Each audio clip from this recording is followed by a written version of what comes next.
علم الغیب، غیب کا علم ہے، فہو یرا، بس وہ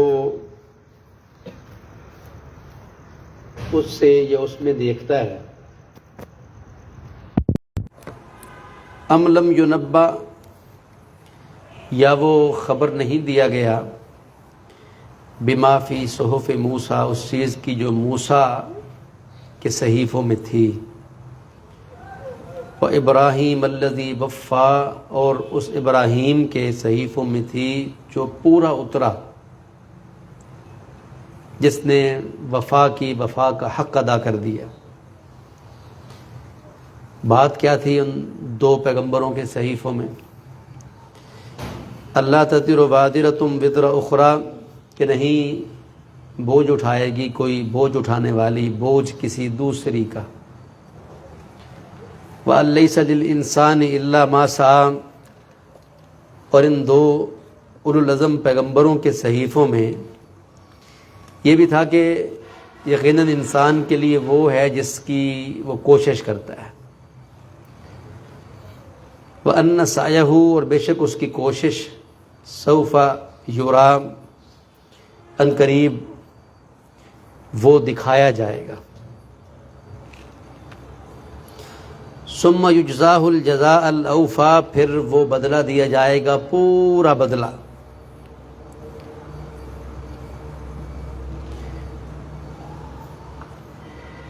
سورۃ النجم کے ضمن میں بیان ہونے والے جو بڑے موضوعات ہیں، ان میں رسالت کا اس بات اور قیامت کا قیام ہے، یعنی پیارے پیغمبر محمد کریم صلی اللہ علیہ وآلہ وسلم اللہ کے رسول ہیں، آپ کے پاس اللہ رب العزت کی وحی آتی تھی، آپ کے ہونٹ جب بھی جنبش کرتے تھے تو آپ کی زبان مبارک سے جو نکلتا وہ اللہ کی وحی تھا۔ اس کا ذکر ہم نے پڑھا۔ اسی طرح برابر اس صورت میں توحید کا بھی بیان ہوا کہ مشرکین مختلف قسم کی دیویوں کو پوجتے تھے، بتوں کو پوجتے تھے، جو ہمارے گزشتہ سبق کا حصہ تھا کہ افرأیتم اللات والعزیٰ، لات اور عزیٰ اور منات کے متعلق پڑھا۔ اسی طرح تیسرا بڑا موضوع قیامت ہے کہ انسان جس طرح کی کدوکاش کرتا ہے، جس طرح کے اس کے اعمال ہیں، جس طرح کی اس کی کوششیں ہیں، ان کوششوں کے مطابق قیامت کے دن اسے بدلہ دیا جائے گا۔ کوششیں اگر اس کی اچھی ہوئیں تو جزا ملے گی، بری ہوئیں تو سزا ملے گی۔ اب یہاں اللہ رب العزت نے جو ہم آج سبق پڑھ رہے ہیں، اس میں ایک عام شخص کی سائیکی، اس کی نفسیات سامنے رکھ کے بات کی ہے، یعنی انسان توحید کا بھی منکر ہے، شرک کا مرتکب ہے، رسالت کو ماننے کے لیے تیار نہیں ہے کہ ایک بشر کیسے رسول ہو سکتا ہے، اور اس بات کو ماننے کے لیے بھی ایگری نہیں ہے کہ جی مرنے والا جب مر جاتا ہے تو بوسیدہ ہو جاتا ہے، قبر میں مٹی ہو جاتا ہے، ہڈیاں گل سڑ جاتی ہیں، تو کیوں کر کیسے اللہ دوبارہ پیدا کرے گا۔ اس شخص کی نفسیات کو سامنے رکھ کے یہ بات اللہ رب العزت نے ذکر کی ہے، یعنی توحید، رسالت اور آخرت، یہ بڑے موضوع ہیں۔ ان تینوں پر ہی نہ صرف شکوک و شبہات تھے بلکہ انکار تھا کفار کی طرف سے۔ اچھا، اس سب کچھ کے باوجود وہ اپنے آپ کو ابراہیمی کہتے تھے، وہ اپنے آپ کو کہتے تھے کہ ہاں سمجھتے نہیں ہم کہ قیامت قائم ہونی ہے، ان کیس اگر ہو بھی گئی تو پھر بھی ہمارے لیے وہاں اچھائی ہے۔ امیدیں بڑی بڑی بنا رکھی تھی، جیسے یہود نے امیدیں بنا رکھی تھی۔ فرمایا تلک امانیہم قل ہاتوا برہانکم ان کنتم صادقین، یہ تمنائیں ہیں ان کی محض. پوچھئے ان سے اے نبی، لاؤ تم دلیل اگر تم سچے ہو. تم جو یہ کہتے ہو کہ لن تمسنا النار الا ایاما معدودہ، یہود یہ کہتے تھے کہ جہنم کی آگ ہمیں چند دن چھوئے گی. نصارہ اپنے آپ کو رب کا محبوب کہتے تھے، اور مکہ کے مشرک اپنے آپ کو ابراہیمی کہتے تھے.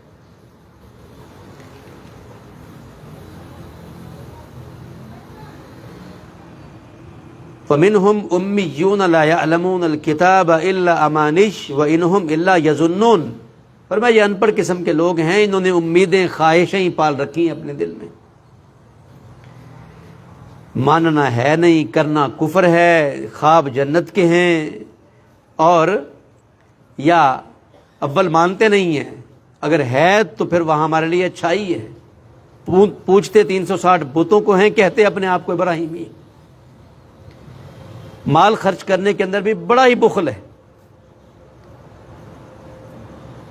اللہ رب العزت کی راہ میں خرچ کرنا، غرباء و مساکین پر خرچ کرنا، اس میں بھی اس طرح کی سائیکی کا شخص، اس طرح کی سوچ کا، اس طرح کی فکر کا حامل شخص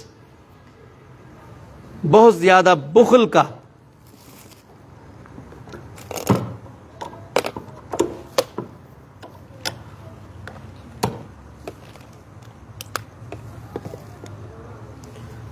بہت زیادہ بخل کا حد درجہ کنجوسی کا مرتکب ہوتا تھا.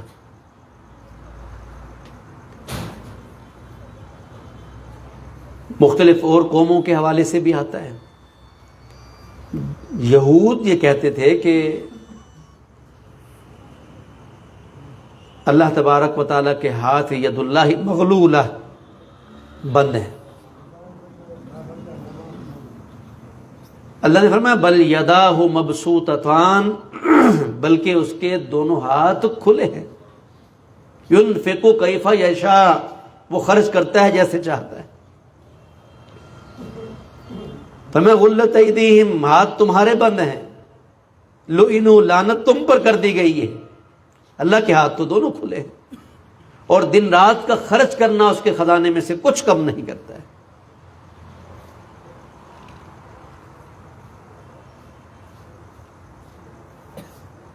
جب رسول اللہ صلی اللہ علیہ وسلم، ابھی زکوٰۃ کے نصاب اور ڈیٹیل تو بعد میں فرض ہوئیں، لیکن بنیادی یہ باتیں تو تاہم فترہ کے دور میں بھی تھیں اور شروع میں بھی تھیں، کیونکہ مکی صورتوں میں بھی نماز اور زکوٰۃ کا ذکر ضرور آیا ہے. تو صدقہ اور اللہ کی راہ کے اندر خرچ کرنے کے مسئلے تو تھے.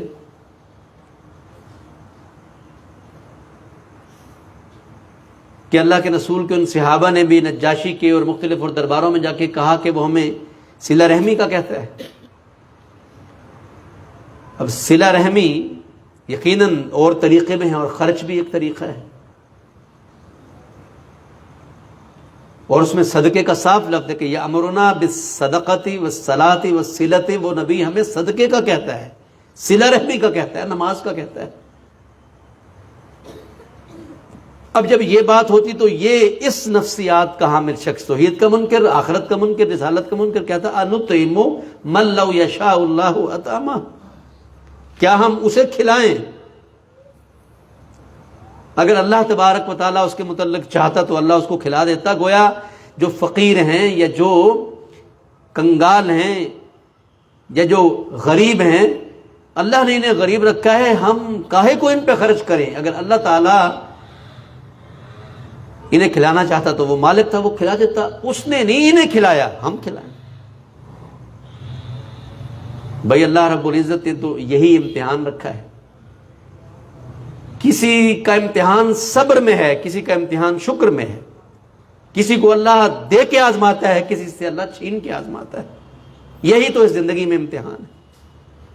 لیکن یہ بات تب سمجھ آتی ہے جب پیچھے پوٹینشل فیتھ کی ہو، جب پاور عقیدے کی ہو، جب فکر نظریے کی ہو، تب یہ بات سمجھ آتی ہے، وگرنہ نہیں آتی. تب کہ جب دل و دماغ میں توحید راسخ ہو، رسالت پختہ ہو، آخرت میں پکا یقین ایمان ہو، تب انسان کو یہ باتیں سمجھ آتی ہیں کہ اپنا ہی پیٹ نہیں، غریبوں، مسکینوں، فقراء، بے افغان، ان کا بھی خیال رکھنا ہے۔ مگر مکہ کا مشرک کہتا انطعم من لو یشاء اللہ اطعمہ، اللہ نے جنہیں نہیں کھلایا ہم انہیں کھلائیں۔ تو اس نفسیات کے حامل شخص کا، بت پرست شخص کا، توحید کے منکر شخص کا، رسالت کے انکاری شخص کا، قیامت کے کافر شخص کا، بخیل شخص کا اللہ رب العزت نے سامنے رکھ کے ذکر کیا ہے۔ فرمایا افرأیت الذی تولی، کیا دیکھا آپ نے اے محمد کریم صلی اللہ علیہ وسلم اسے کہ جو پھر گیا، توحید سے پھر گیا، رسالت سے پھر گیا، آخرت سے پھر گیا، خرچ سے پھر گیا۔ وَأَعْطَى قَلِيلًا، بہت تھوڑا اس نے دیا، وَأَقْدَى، روک لیا۔ اور عمومی بگڑے ہوئے لوگوں کی، انسانوں میں سے یہ فطرت ہے کہ وہ بخل کرتے ہیں، اور اللہ رب العزت نے فرمایا کہ کیا وہ یہ سمجھتا ہے اَيَحْسَبُ أَنَّ مَالَهُ أَخْلَدَهُ، کیا یہ سمجھتا ہے کہ اس کا مال اس سے ہمیشہ رکھے گا، اس کے ہاں رہے گا اور یہ اس کی ہمیشہ زندگی کا باعث ہوگا؟ کیا اس کی تھنکنگ، کیا اس کا فہم، کیا اس کا سمجھنا یہ؟ جبکہ یہ تو فانی چیز ہے۔ نبی اسلام نے فرمایا کہ جب کسی میت کی چارپائی جاتی ہے 3 چیزیں ساتھ جاتی ہیں، اہل، مال اور عمل۔ یرجع اثنان، 2 چیزیں پلٹ آتی ہیں، اہل بھی پلٹ آیا، مال بھی پلٹ آیا۔ وَيَبْقَى مَعَهُ عَمَلُهُ، میت کے ساتھ باقی رہنے والی چیز صرف اس کا عمل ہے۔ تو یہ عمل عقیدہ کرواتا ہے، مگر جن کا ذکر ہو رہا ہے عقیدہ تو میسر نہیں تھا، فکر تو پختہ نہیں تھی۔ فرمایا وَآتَى قَلِيلًا، تھوڑا دیا، وَأَقْدَى، روک لیا۔ اللہ رب العزت نے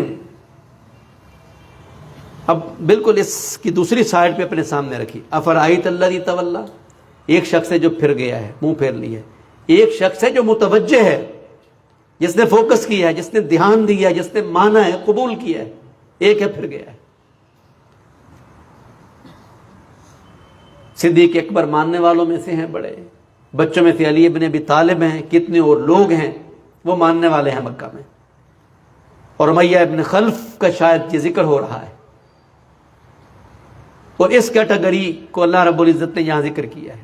کیا پس آپ نے دیکھا اسے جو پھر گیا؟ وَآتَى قَلِيلًا، بہت تھوڑا اس نے دیا، وَأَقْدَى، روک لیا۔ اور نفسیات یہ ہے کہ اللہ تبارک و تعالیٰ نے انہیں غریب رکھا ہے۔ اگر اللہ تعالیٰ جنہیں نہیں کھلانا چاہتا، ہم انہیں کیسے کھلا سکتے ہیں؟ ہم انہیں کیسے کھلائیں؟ ہم انہیں کیوں کر کھلائیں؟ یہود یہ کہتے تھے کہ اللہ فقیر ہے، نعوذ باللہ من ذالک، طرح طرح کی تعویلیں۔ لقد سمع اللہ قول الذین قالوا ان اللہ فقیر ونحن اغنیاء، یقیناً سن لی اللہ نے بات ان لوگوں کی جنہوں نے کہا کہ اللہ فقیر ہے اور ہم غنی ہیں۔ سنکتب ما قالوا، ہم لکھیں گے جو انہوں نے کہا ہے، اور ان کا پیغمبروں کو قتل کرنا، اور ان کا یہ اور ان کا یہ کرنا، اور بالآخر ہم انہیں کہیں گے جاؤ دردناک عذاب چکھو۔ اللہ کے بارے میں یہ بات کی۔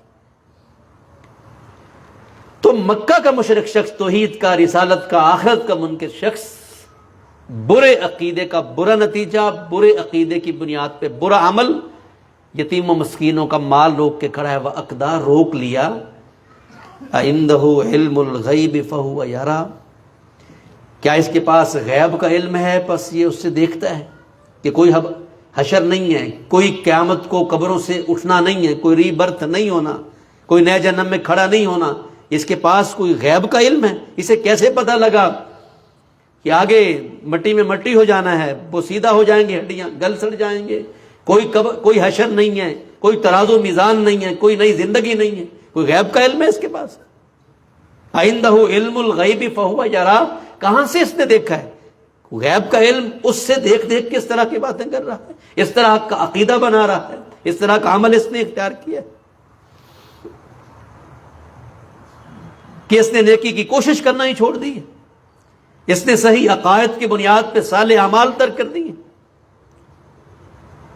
گزشتہ سے پیوستہ ریکارڈ اللہ پاک نے درست کیا، فرمایا ام لم ينبأ بما فی صحف موسیٰ، کیا اسے اس کی خبر نہیں دی گئی جو موسیٰ کے صحیفوں میں؟ وہ ابراہیم الذی وفا، اور وہ ابراہیم جس نے وفا کی، جس کے نام لیوا تھے مکہ کے مشرک، ہم ابراہیمی ہیں، 360 بتوں کو بھی پوچھتے، حضرت اسماعیل علیہ السلام کی مورتی بنا کے رکھی ہوئی، جناب خلیل اللہ کی مورتی بنا کے رکھی ہوئی، دیگر کئی ایک پیغمبروں کی مورتیاں بنا کے رکھی ہوئی، پیغمبروں کو پوج رہے ہیں، مورتیاں ان کی پوج رہے ہیں۔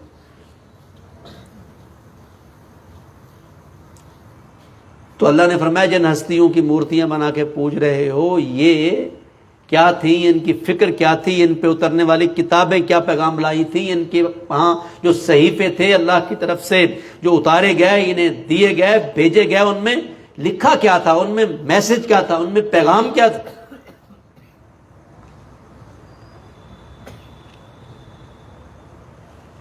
اللہ تزر وازرۃ وزر اخری، بد عقیدہ مشرک، ان کے بڑے بڑے وڈیرے یہ کہتے تھے تم ہماری مانو، اول تو قیامت ہے ہی نہیں، اور اگر قیامت آ بھی گئی وَلْنَحْمِلْ مِنْ خَطَايَاكُمْ، ہم تمہارے گناہ، ہم تمہاری خطائیں لگتا جی ہم اٹھا لیں گے۔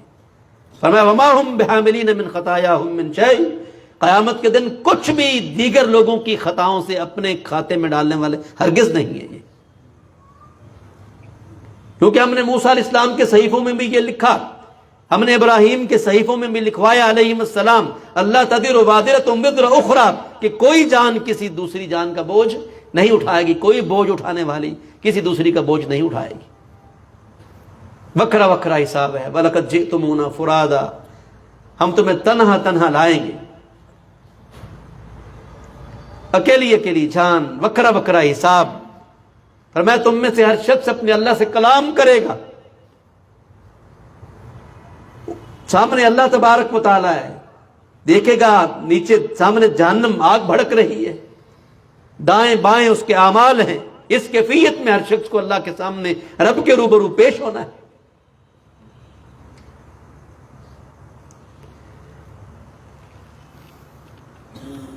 تو کوئی کسی کے گناہ کیسے اپنے کھاتے میں ڈال لے گا؟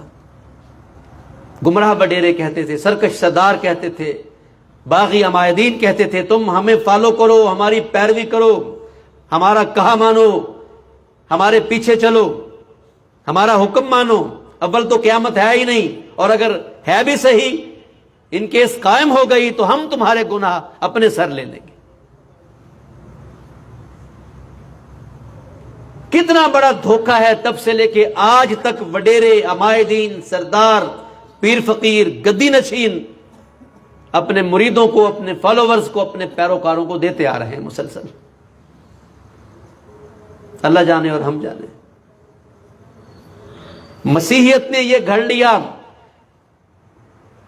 کہ اب جو بھی گناہ ہوں گے جناب مسیح صلیب چڑھ کے کفارہ دے چکے، انا للہ و انا الیہ راجعون، ان کا یہ عقیدہ ہے۔ بعض مسلمان سمجھتے ہیں حضرت حسین کی قربانی سے بس ہمارے لیے سارے راستے کھل گئے ہیں، جنت حسین کی ہے۔ بعض کہتا ہے جی فلاں کا پلو پکڑ لیں گے، فلاں بچا لے گا، فلاں بچا لے گا۔ پر میں موسیٰ کے صحیفوں میں علیہ السلام، ابراہیم کے صحیفوں میں علیہ السلام، معروف نام تھے، مشرکین جانتے تھے ان پیغمبروں کو، مورتیاں بت بھی ان میں سے بعض کی بنا کے رکھی ہوئی تھی۔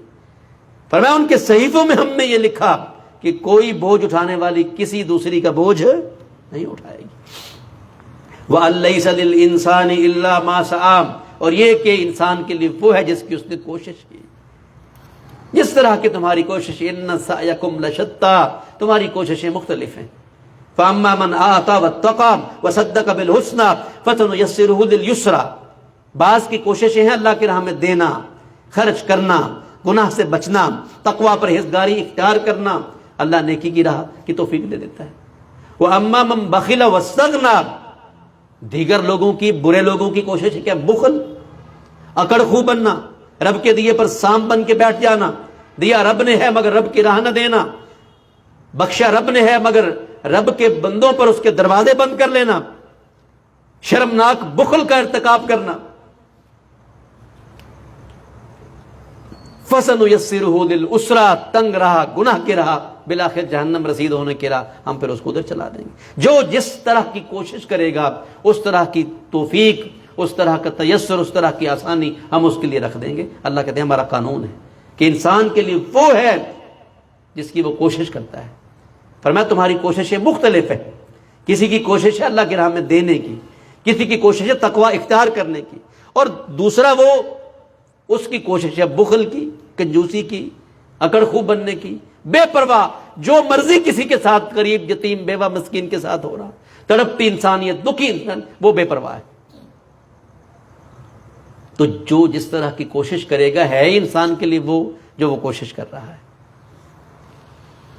وَأَنَّ سَعْيَهُ سَوْفَ يُرَىٰ، اور اس کی کوشش اسے دکھائی جائے گی کہ تیرے اعمال کا تعلق سیئات کے ساتھ تھا، یا تیرے اعمال کا تعلق حسنات کے ساتھ تھا، یا ان سیئات کی سزا یہ دیکھ اور ان حسنات کی جزا یہ دیکھ، یعنی نتیجہ، رزلٹ اسے دکھایا جائے گا۔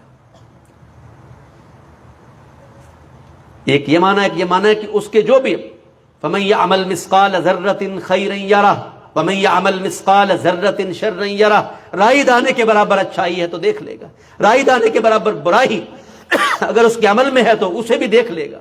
کوئی چیز وہاں مخفی اور پوشیدہ نہیں ہوگی، ہر چیز کھلی۔ اقرأ کتابک کفیٰ بنفسک اليوم علیک حسیبا، پڑھ اپنی کتاب، تیرا محاسبہ کرنے کے لیے تیرا نامہ اعمال کافی۔ ثم یجزاہ الجزاء الاوفیٰ، فرمایا پھر وقت آئے گا کہ اسے جیسی اس کی کوششیں تھی اچھی تو پوری جزا ملے گی، اور اگر بری تھی تو پوری سزا ملے گی۔ وَأَنَّ إِلَىٰ رَبِّكَ الْمُنْتَهَىٰ، اور بے شک تیرے رب کی طرف ہی ڈیرے لگنے ہیں، انتہا ادھر ہی ہے، پہنچنا وہی ہے۔ إِلَىٰ رَبِّكَ مُنْتَهَاهَا، قیامت کا علم اللہ تبارک و تعالیٰ کے پاس ہی ہے۔ يَسْأَلُونَكَ عَنِ السَّاعَةِ أَيَّانَ مُرْسَاهَا فِيمَ أَنْتَ مِنْ ذِكْرَاهَا إِلَىٰ رَبِّكَ مُنْتَهَاهَا، قیامت کے بارے میں پوچھتے ہیں کہ وہ کب آئے گی، اس کی چتاونی اور نصیحت سے تو کہاں ہے؟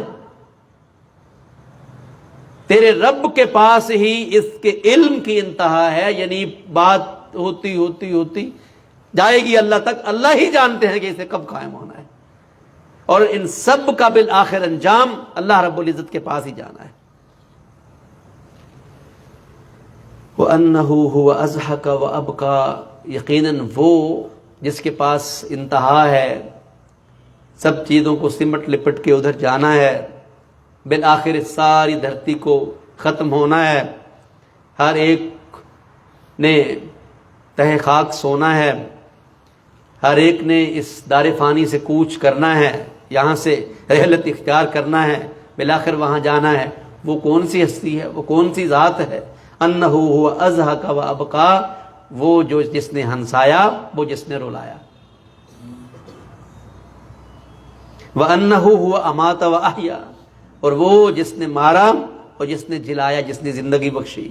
وانہ خلق الزوجین الذکر والانثی، اور وہ ذات جس نے جوڑے بنائے مذکر اور مؤنث، من نطفۃ اذا تمنی، ایک پانی کی بوند سے، ایک پانی کے نطفہ سے جب اسے ٹپکایا گیا۔ وہ مالک ہے، اس کی طرف ڈیرے لگنے، اس کی طرف حشر ہونا ہے، اس کے ہاں اکٹھا ہونا ہے، اس کے پاس سب کو قیامت میں حاضر ہونا ہے۔ وہ جو ہنساتا اور رلاتا ہے، وہ جو زندگی بخشتا اور موت دیتا ہے، وہ جس نے جوڑے پیدا کیے مذکر و مؤنث، ایک قطرہ آب سے، ایک بوند سے، ایک نطفہ سے جب اسے ٹپکایا گیا۔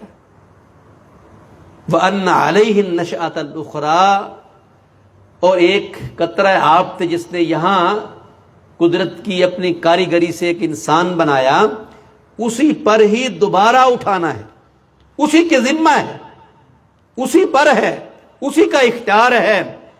وہ جس نے قطرہ آب سے یہاں انسان گھڑا ڈھالا، بنایا، پیدا کیا، اسی مالک نے ہی، وہی ہنساتا رلاتا ہے، وہی مارتا جلاتا ہے، وہی جوڑے مذکر و مؤنث پیدا کرتا ہے، اور وہی ہستی اور ذات ہے اللہ اکبر کبیرہ، جس نے کل کلا قیامت کو دوبارہ تمہیں اٹھانا اور کھڑا کرنا ہے۔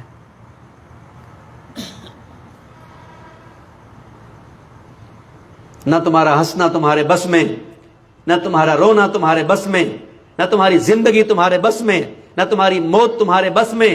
نہ کوئی یہ کہے کہ میں مذکر یہ مؤنث کیوں بن گیا، کیوں کر بن گیا،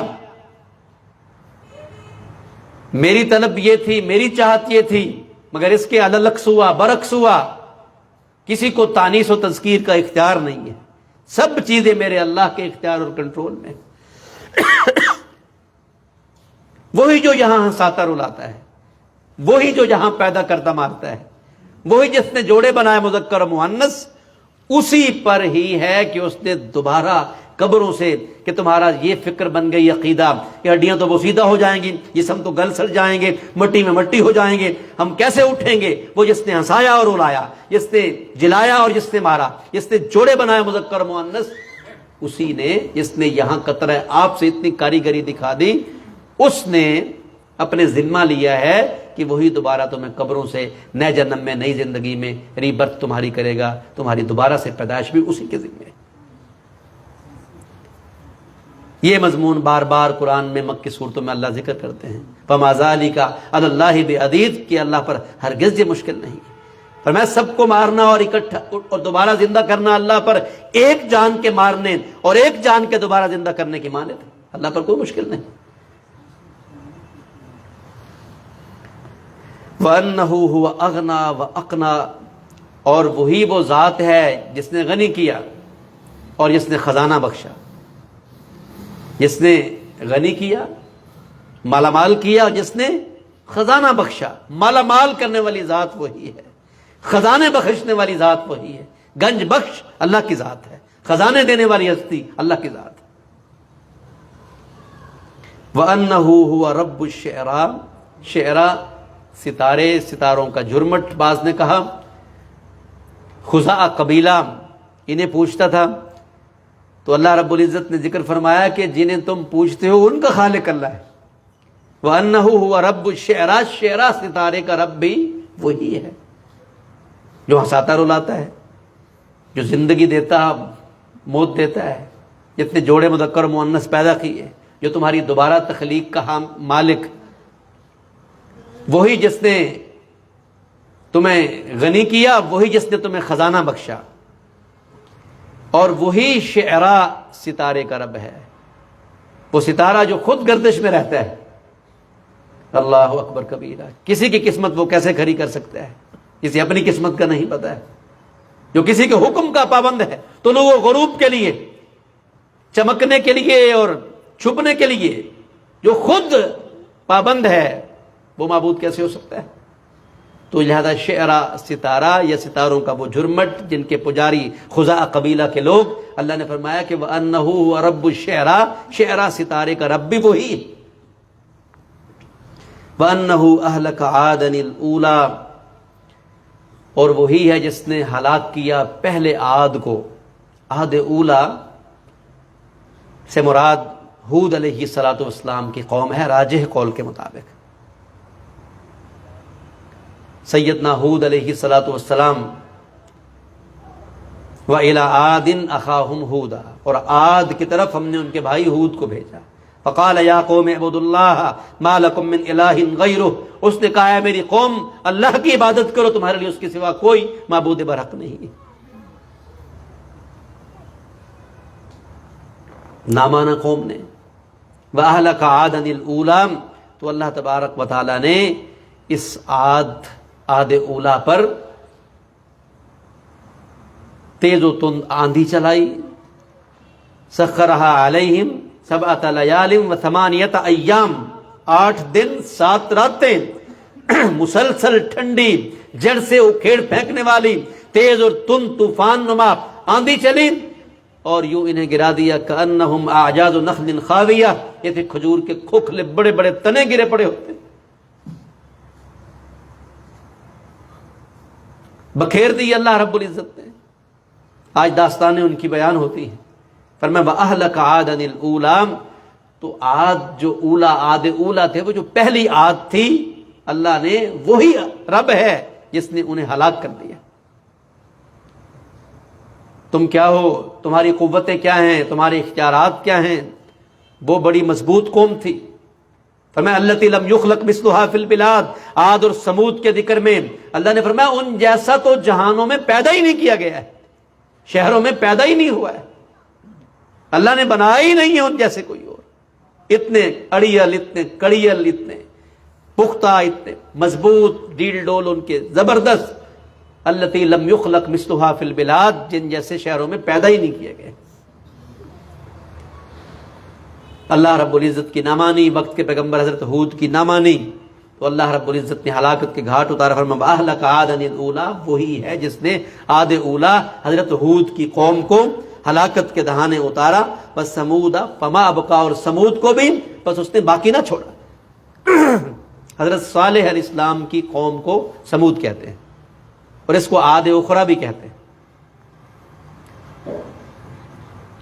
عاد اولا حضرت ہود کی قوم، اور سمود حضرت صالح کی قوم علیہ الصلوۃ والسلام۔ انہوں نے وہ اونٹنی جو معجزہ کے طور پہ انہی کے ہی مطالبے پہ سامنے پہاڑی سے برآمد ہوئی، اذ انبعث اشقاها فقال لهم رسول الله ناقة الله وسقياها فكذبوه فعقروها فدمدم عليهم ربهم بذنبهم فسواها ولا يخاف عقباها۔ اس کی کوچیں خدار بن صالح نے کاٹ ڈالی، اللہ رب العزت نے پھر اس قوم کو تباہ و برباد کر دیا۔ ایک ملک کی چیخ سے ان کے کلیجے پھٹے، زلزلے سے ان کی بلڈنگیں گریں اور تہہ خاک سلا دیے گئے۔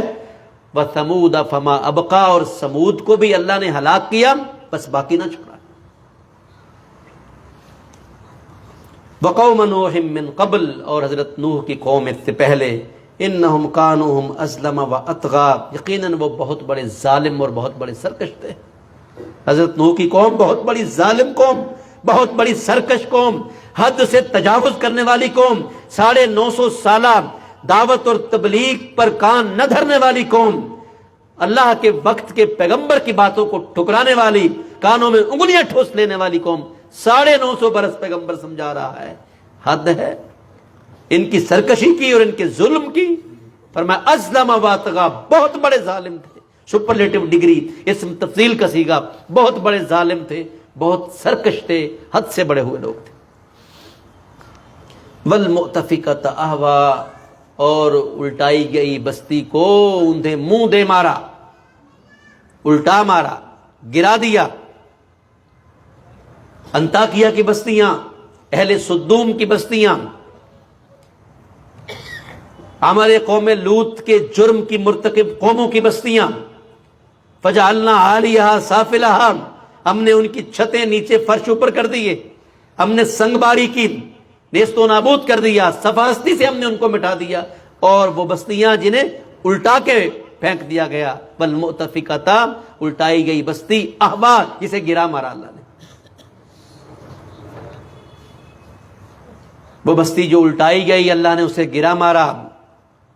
اس سے قبل حضرت نوح کی قوم بہت بڑی ظالم و سرکش قوم، عاد اولا اور عاد اخری، حضرت ہود کی اور جناب صالح علیہ السلام کی قومیں، کس طرح اللہ رب العزت نے ان کا کریا کرم کیا جب وقت کے پیغمبروں کی باتوں کو، صحیح عقائد کو ٹھکرایا۔ درس ہے، واعظ ہے مکہ کے مشرکوں کے لیے، اس وقت نزول قرآن کے زمانہ کے لوگوں کے لیے، اور آج قرآن مجید جو سن پڑھ رہے ان کے لیے کہ اللہ تعالیٰ کتاب اتارتا، رسول بھیجتا، دلائل دیتا، ڈھیل دیتا، وقت اور مدت دیتا ہے، جب قومیں نہ سمجھے اللہ رب العزت کے عذاب کو کوڑا برس پڑتا ہے۔ فغشاها ما غشا، پھر ڈھانپ لیا جس چیز نے ڈھانپ لیا۔ استعارہ ہے اس عذاب سے کہ اللہ رب العزت نے پھر یعنی اس ساری قوم کو اپنے قہر اور اپنے غضب کی لپیٹ میں لے لیا۔ فَبِأَيِّ آلَاءِ رَبِّكَ تَتَمَارَىٰ، پس تو اپنے رب کی کس کس نعمت میں شک کرے گا۔ بات ہو رہی ہے عاد اولا اور عاد ثانیہ یا عاد اخری کی تباہی کی، بات ہو رہی ہے حضرت نوح کی قوم کے ظلم و سرکشی کی، بات ہو رہی ہے الٹائی گئی بستی جسے گرا مارا گیا، بستیوں کی بربادیاں، بستیوں کو الٹایا جانا، بستیوں کی تباہیاں، مگر اللہ کہہ رہے ہیں کہ اپنے رب کی کس کس نعمت میں تم شک کرو گے؟ کیا بستیوں کا الٹایا جانا نعمت؟ حضرت نوح کی قوم کا ظلم اور سرکشی،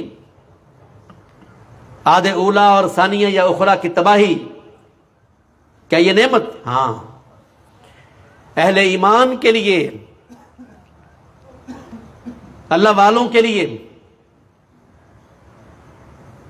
جو اللہ رب العزت کا کہا مانتے، وقت کے پیغمبروں کی اطاعت کرتے، ان کا کلمہ پڑھتے، مد مقابل جو کافر جن کا یہ ذکر ہو رہا ہے، جب ان کے پلید وجود سے دھرتی پاک ہو تو ایمان والوں کے لیے رحمت ہے، ایمان والوں کے لیے نعمت ہے، تو اللہ کی کس کس نعمت میں تو شک کرے گا؟ وَاسْتَوَتْ عَلَى الْجُودِيِّ وَقِيلَ بُعْدًا، اور جودی پہاڑ پہ جا کے وہ کشتی ٹکی رکی اور کہہ دیا گیا لعنت ہو ظالم قوم پر۔ اور پھر ذکر ہے اللہ رب العزت نے اس قوم کی تباہی کے بعد کہا وقیل الحمد للہ رب العالمین، اور کہہ دیا گیا کہ تعریف اس اللہ کی ہے جو سب جہانوں کا پروردگار ہے۔ یعنی یہ قوم کی تباہی و بربادی کے بعد اللہ نے کہا کہ یہ کہا گیا اللہ کی تعریف ہے، تمام جہانوں کا رب ہے، یقیناً وہ ظالم و سرکش تھے، ان کے پلید وجود سے دھرتی کے پاک ہونے پہ شکر ہی بنتا ہے، اللہ کی شان ہی بنتی کہ اہل ایمان کی ان سے جان چھوٹی، زمین پاک ہوئی اور ان کے وجود سے خلاص ہوئی۔ لہذا اس کانٹیکس میں، اس تناظر میں یہ کہا جا رہا ہے کہ فَبِأَيِّ آلَاءِ رَبِّكَ تَتَمَارَىٰ، یہ سرکش قومیں، حضرت نوح کی ظالم اور سرکش قوم ان کے وقت کی، اور اس طریقے سے وہ جن کی بستی کو الٹا کے گرا مارا گیا، اور دیگر عاد اولا اور عاد ثانیہ، ان کا وجود ختم کرنا اہل ایمان کے واسطے اللہ تبارک و تعالیٰ کی بڑی نعمت ہے۔ تو تم اللہ کی نعمتوں میں سے کس کس میں شک کرو گے؟ ھذا نذیر من النذر الاولیٰ، یہ ایک ڈرانے والا ہے پہلے ڈرانے والوں میں سے۔ اب یہ سارا قصہ سنا کے ہمارے نبی محمد کریم صلی اللہ علیہ وسلم کے متعلق رب نے کہا ھذا نذیر، یہ محمد کریم نذیر ہیں، ڈرانے والے ہیں، من النذر الاولیٰ، ان کا یہ تسلسل ہیں جو پہلے ڈرانے والے آئے ہیں۔ حضرت موسیٰ کو تم جانتے، ابراہیم سے نسبت تم اپنی جوڑتے، دیگر کئی ایک اور بشیر و نذیر آئے، ہمارے پیغمبر بھی اس لیے بشیر و نذیر بن کے آئے کہ کل قیامت کو تم کہیں یہ نہ کہو ما جاءنا من بشیر ولا نذیر، کہ ہمارے پاس تو کوئی بشیر و نذیر نہیں آیا تھا، سنو تمہارے پاس بشیر و نذیر آ گیا ہے۔ ھذا نذیر من النذر الاولیٰ، جیسے پہلے وقتوں میں اللہ کے نمائندے کھلم کھلا اللہ کا پیغام سنانے کے لیے آئے، تو یہ ان کا تسلسل ہیں۔ اللہ اکبر کبیرہ، پیغمبروں کی تسبیح کے یہ ایک دانے اور موتی ہیں، یہ اسی چین کا، اسی سلسلے کا تسلسل ہے۔ ھذا نذیر من النذر الاولیٰ، پہلے جو ڈرانے والے آئے یہ ان میں سے ایک ہے۔ بالکل اس آیت کا بھی یہی مفہوم کہ اللہ نے اپنے پیغمبر سے کہا کہ قل، انہیں کہیے ما کنت بدعا من الرسل، میں رسولوں میں کوئی نیا نہیں، میں کوئی انوکھا نہیں، یعنی نبوت اور رسالت کوئی اجنبی یا انوکھی یا عجیب چیز نہیں کہ اس سے پہلے دھرتی کے باشندوں کا نبوت اور رسالت سے واسطہ نہ پڑا ہو، نبی اور رسول سے واقف نہ ہو، میں کوئی انوکھا یا نیا یا عجیب نہیں، پہلے پیغمبر آتے رہے۔ ھذا نذیر من النذر الاولیٰ، یہ ایک ڈرانے والا ہے پہلے ڈرانے والوں میں سے۔ ازفت الآزفہ، قریب آ گئی قریب آنے والی، لیس لہا من دون اللہ کاشفہ، اللہ کے سوا اسے کوئی کھولنے والا، ہٹانے یا ٹالنے والا نہیں ہے۔ قیامت مراد ہے، کفر کا انجام مراد ہے، ظاہر ہے قیامت کی شکل میں بھی انجام ہے۔ افمن ھذا الحدیث تعجبون، کیا تم اس بات پر تعجب کرتے ہو کہ وہ آنے والی قریب آ گئی، یعنی قیامت قریب آ گئی، حشر قریب آ گیا، قیامت قریب آ گیا، حشر اجساد قریب آ گیا، جی اٹھنا قریب آ گیا، میزان اور ترازو نصب کیے جانے کا وہ وقت قریب آ گیا۔ افمن ھذا الحدیث تعجبون، رسالت توحید اور آخرت کے منکرو، کیا تم اس بات پر تعجب کرتے ہو؟ بتضحکون ولا تبکون، ہنستے ہو روتے نہیں ہو،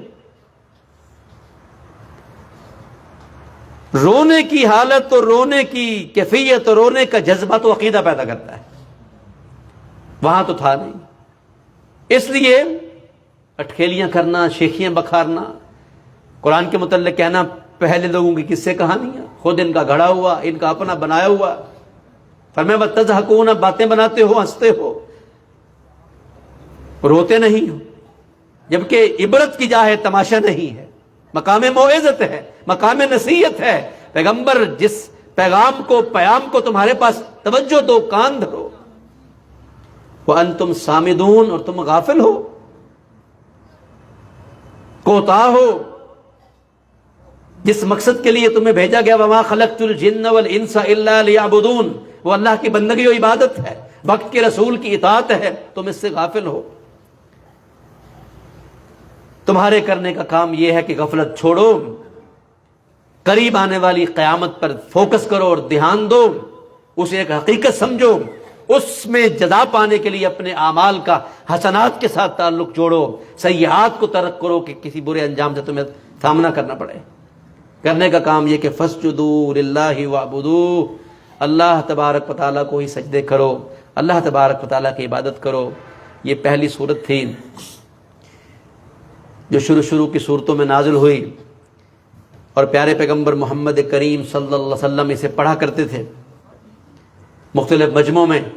اس کا انداز بیان اتنا زبردست ہے، اتنا سحرانگیز ہے، اتنا اثر انداز ہے، اتنا مؤثر ہے، اتنا اثر ڈالنے والا ہے کہ جب اللہ کے رسول علیہ الصلوۃ والسلام اس آیت پر پہنچے، فَاسْجُدُوا لِلَّهِ، اللہ کو سجدے کرو، اللہ کی عبادت کرو، سجد رسول اللہ وسجد معہ المشرکون والجن والانس، اللہ کے پیغمبر نے سجدہ کیا، آپ کے سجد معہ المسلمون والمشرکون والجن والانس، آپ کے ساتھ مسلمانوں نے بھی سجدہ کیا، آپ کے ساتھ مشرکین نے بھی سجدہ کیا، آپ کے ساتھ جنوں نے بھی سجدہ کیا، اور انسانوں نے بھی سجدہ کیا، سب سجدے میں گر گئے۔